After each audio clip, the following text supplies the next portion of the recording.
नमस्कार, बहुत स्वागत है आप सभी का। मैं हूं आपके साथ कृतिका सिंह। नंबर 1 चैनल के नंबर 1 शो में आज बात उस गुब्बारे की जिसे लेकर तनाव इतना ज्यादा फैला कि अमेरिका के परमाणु अड्डों पर रेड अलर्ट जारी कर दिया गया।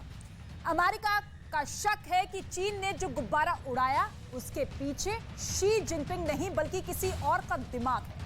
इस 10 मिनट की रिपोर्ट को बहुत गौर से आप देखिएगा क्योंकि आपको पता चलेगा कि पुतिन का कैंप इस गुब्बारे को लेकर क्यों एक बड़ा फैसला कर सकता है।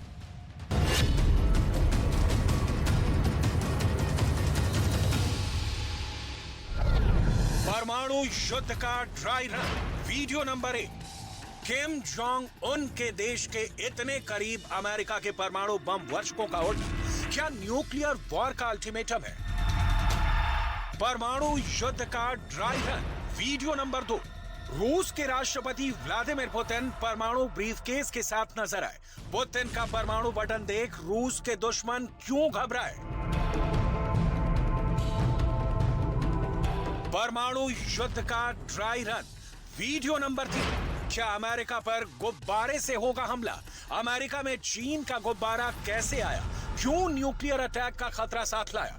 इस गुब्बारे के अमेरिका प्रवेश को क्यों परमाणु युद्ध का ड्राई रन कहा जाता है? दावा किया जा रहा है कि इस गुब्बारे के जरिए चीन अमेरिका के उन ठिकानों की जासूसी कर रहा था जहां अमेरिका अपने परमाणु हथियार रखता है। First of all, we are aware of the PRC's statement.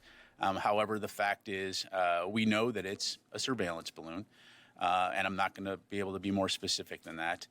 We do know that the balloon has violated U.S. airspace and international law, which is unacceptable. And so we've conveyed this directly to the PRC at multiple levels. And in terms of specific locations, I'm not going to be able to go into specific locations again, other than to say it's moving eastward at this time. ये गुब्बारा America के Montana में दिखा है। सुरक्षा के लिहाज से अमेरिका के लिए ये इलाका बेहद संवेदनशील है। मोंटाना में मॉल्मस्ट्रॉम एयरफोर्स बेस है, जहां अमेरिका का बड़ा भूमिगत मिसाइल साइलो है। मॉल्मस्ट्रॉम एयरफोर्स बेस पर अमेरिका की 400 मिनटमैन 3 मिसाइल रखी है, जो अगर एक साथ लॉन्च हो गई तो पूरी दुनिया को मिटा सकती है।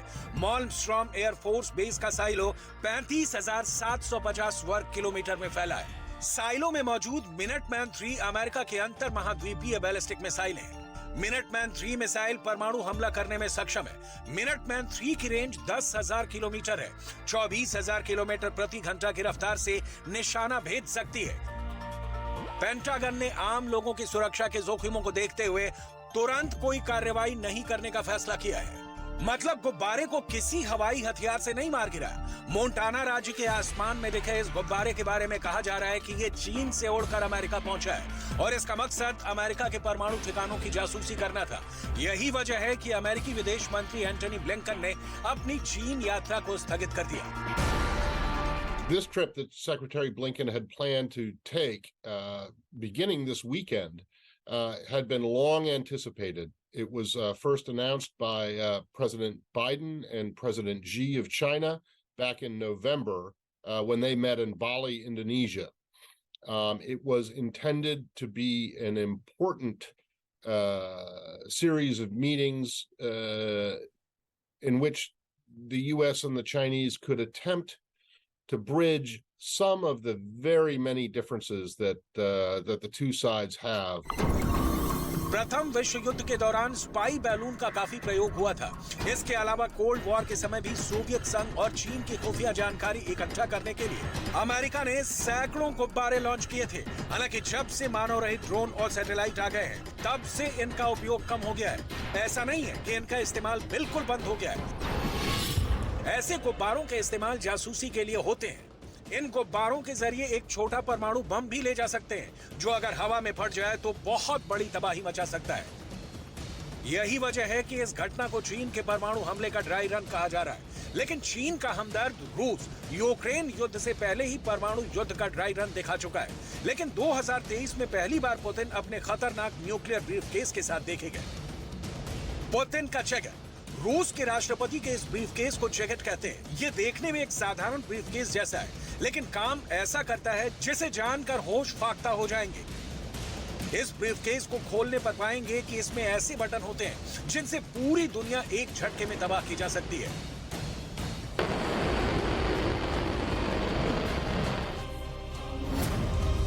इस ब्रीफकेस में ऐसे बटन हैं जिससे परमाणु हथियार लॉन्च किए जा सकते हैं। इसलिए इसे पुतिन की न्यूक्लियर कमांड भी कहा जाता है। पुतिन को बस इस ब्रीफकेस के अंदर लगे बटन दबाने।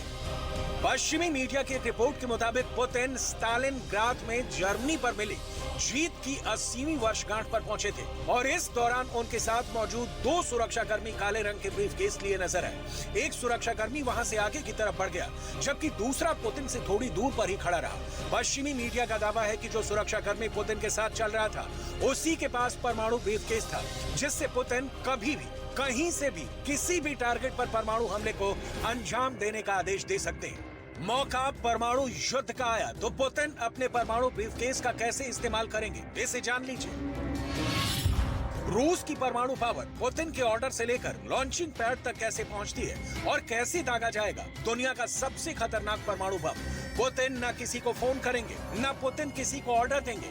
व्लादिमीर पुतिन बस एक सीक्रेट बटन दबाएंगे और सबसे बड़ी बात ये कि ऐसा बटन पुतिन की टेबल पर नहीं है, ऐसा बटन किसी कमांड सेंटर में नहीं है। ये बटन है पुतिन के बहुत ही सीक्रेट लेकिन पावरफुल ब्रीफकेस में। पुतिन बस एक बटन दबाएंगे और अगर निशाना नेटो हुआ तो दुनिया के सबसे ताकतवर 30 मुल्कों में खतरे का सायरन एक साथ बज उठेगा। यही वजह है कि नेटो ने रूस से अमेरिका के साथ किए परमाणु करार को आगे बढ़ाने का आग्रह किया है।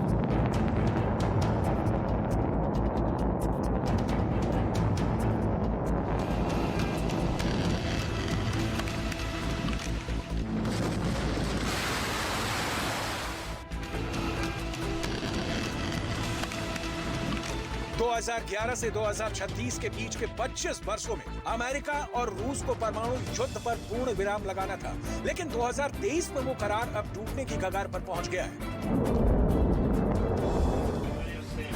इस करार के टूटने का मतलब है रूस अब एक और जार बम का परीक्षण कर सकता है।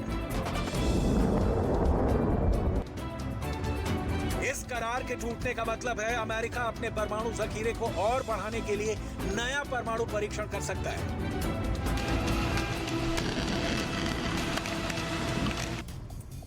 रूस का कहना है कि न्यू स्टार्ट परमाणु हथियार संधि को लेकर अमेरिका के साथ बातचीत के लिए कोई नई तारीख तय नहीं की गई है। रूस के उप विदेश मंत्री सर्गेई रियाबकोव का कहना है उस संधि पर नई वार्ता के लिए स्थितियां सही नहीं थी, जो दोनों पक्ष के रणनीतिक परमाणु हथियारों की संख्या को सीमित करती है। स्पष्ट रूप से कहें तो स्थिति नई तिथि निर्धारित करने की अनुमति नहीं देती है। रूस के उप विदेश मंत्री का यह कहना कि हालात अभी अमेरिका के साथ परमाणु हथियारों पर बातचीत की इजाजत नहीं देता।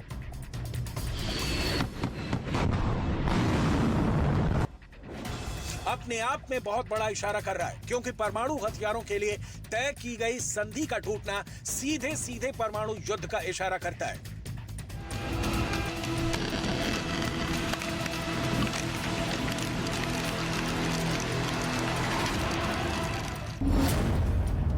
दोनों देशों के अधिकारी मिस्र की राजधानी काहिरा में 29 नवंबर से 6 दिसंबर तक परमाणु निरस्त्रीकरण पर फिर से चर्चा करने वाले थे। इसे मार्च 2020 में कोरोना महामारी के चलते निलंबित कर दिया गया था, लेकिन रूस वार्ता से पीछे हट गया है। The State Department announced that Russia abruptly canceled the latest rounds of arms negotiations. Is the president planning to reach out to anybody about that? Is there any White House reaction to that? I don't have any, and we were very much looking forward to that because we continue to believe in the importance of New Start. We haven't received, a real solid answer from the Russians as to why they postpone this. We're going to be working through the embassy to try to figure out what happened here, and we'd like to see it get back on the schedule as soon as possible because it's important. It's not just important for our two nations, it's important for the rest of the world. America और रूस के बीच नई start संधि 2011 में प्रभावी हुई थी। इस संधि के तहत अमेरिका और रूस दोनों को अपने परमाणु हथियारों की तादाद कम करनी थी। दुनिया के 9 देशों के पास परमाणु हथियार है। किसी भी एक देश ने न्यूक्लियर वॉर छेड़ दी तो दुनिया की तस्वीर पूरी तरह से बदल जाएगी। गौर करने वाली बात यह है कि दुनिया भर में परमाणु हथियारों की तादाद 13,865 है, जिसमें से 90% परमाणु हथियार रूस और अमेरिका के पास है। रूस के पास 6500 परमाणु हथियार है, वहीं अमेरिका के पास 6,185 हथियार है।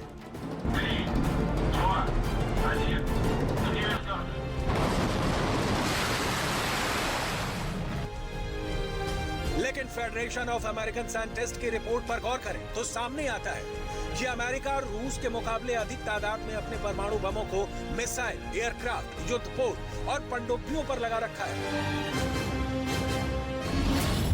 एफएस यानी फेडरेशन ऑफ अमेरिकन साइंटिस्ट के मुताबिक 3600 एटमी हथियार मिसाइलों पर लगाए गए हैं और ये सैन्य बलों के नियंत्रण में है। इनमें से करीब 1800 हथियार हाई अलर्ट मोड में हैं और शॉर्ट नोटिस पर हमले के लिए तैयार रहते हैं। रूस ने 1600 हथियार मिसाइल पर तैनात कर रखे हैं। अमेरिका ने भी इतनी ही संख्या में हथियार को तैनात कर रखा है। फ्रांस ने 280 और ब्रिटेन ने 120 परमाणु हथियार तैनात कर रखे हैं।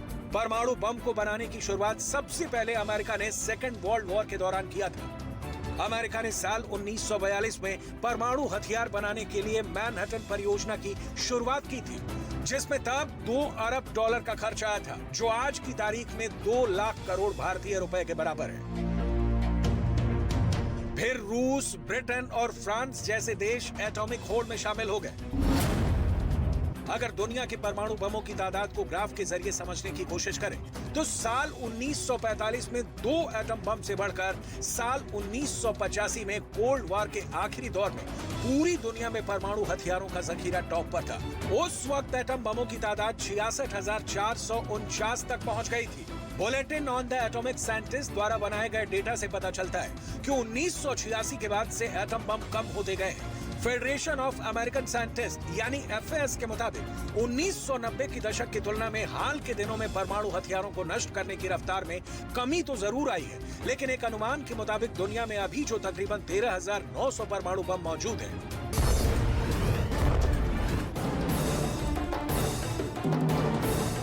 यही वजह है कि दुनिया मानती है कि अगर दोबारा कभी परमाणु युद्ध छिड़ा तो दुनिया से मानवता का खात्मा भी हो सकता है। यही वजह है कि परमाणु युद्ध की आशंका से पूरी दुनिया में खौफ है। रही बात अमेरिका और रूस की, तो दोनों देश न्यू स्टार्ट संधि के जरिए परमाणु बमों की संख्या को कम करने की बात करते हैं, लेकिन यूक्रेन युद्ध ने इस रास्ते पर भी ब्रेक लगा दिया है।